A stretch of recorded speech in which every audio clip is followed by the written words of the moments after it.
So kung nakikita nyo guys, ayan, eto, so pang-5.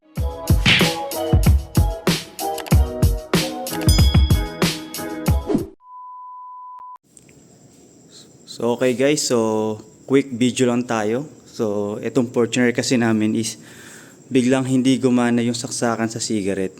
So syempre doon natin nakakonect yung dashcam at saka syempre nagcha-charge tayo dyan paggamit yung adapter.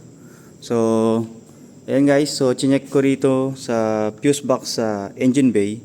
So meron tayo ritong spare fuse tsaka ayan, ilawan ko. Ayan guys, so may spare fuse tayo dito. So nakita nyo ito, spare yan.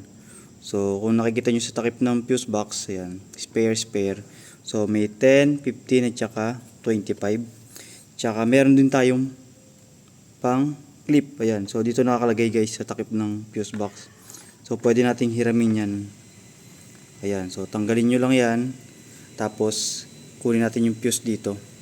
So syempre guys, hindi dyan nakalagay yung fuse nung sa cigarette.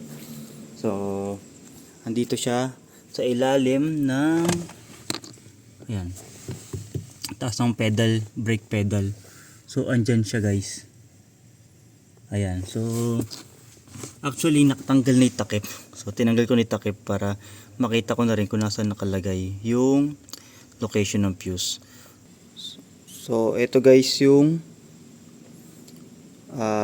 value nung fuse niya, 15 ampere. So nakalagay siya sa kanya is P outlet number 1. So guys, huwag kayong malilito, yung power outlet niya, yung value is nasa taas.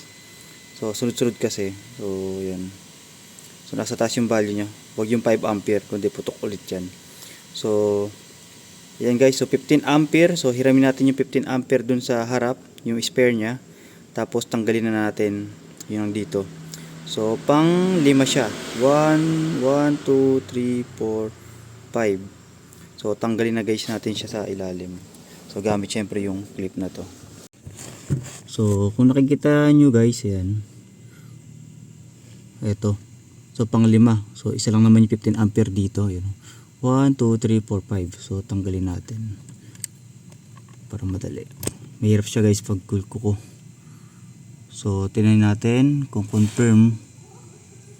Ayan, wait lang, labas tayo guys.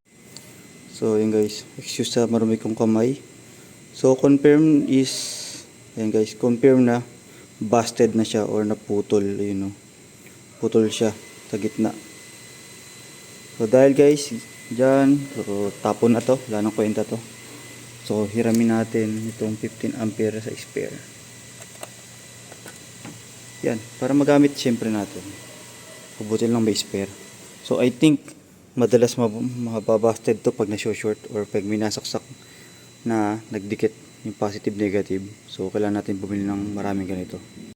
Yan guys, kabit na natin yung fuse. So kahit naman mabaliktad to, pero wala naman siyang kaso. Ayan guys, pasok sa banga. So yun nga lang, tingnan natin. Pag pumutok siya, ibig sabihin may short. So yun lang. So ibalik nyo na, takpan nyo na yung mga kailangan takpan. So tapos na. So test na lang natin kung gumagana ni cigarette. So yun guys, umilaw na yung cigarette. Then yung dashcam, yan, umilaw na rin. Sabihin yun lang talaga. So wala naman siyang di na siya pumutok, ibig sabihin wala naman nag-short. So siguro sa pagkakakabit lang ng dashcam, nag-short siya. So yun nga guys, so thank you sa mga nanood sa quick video natin.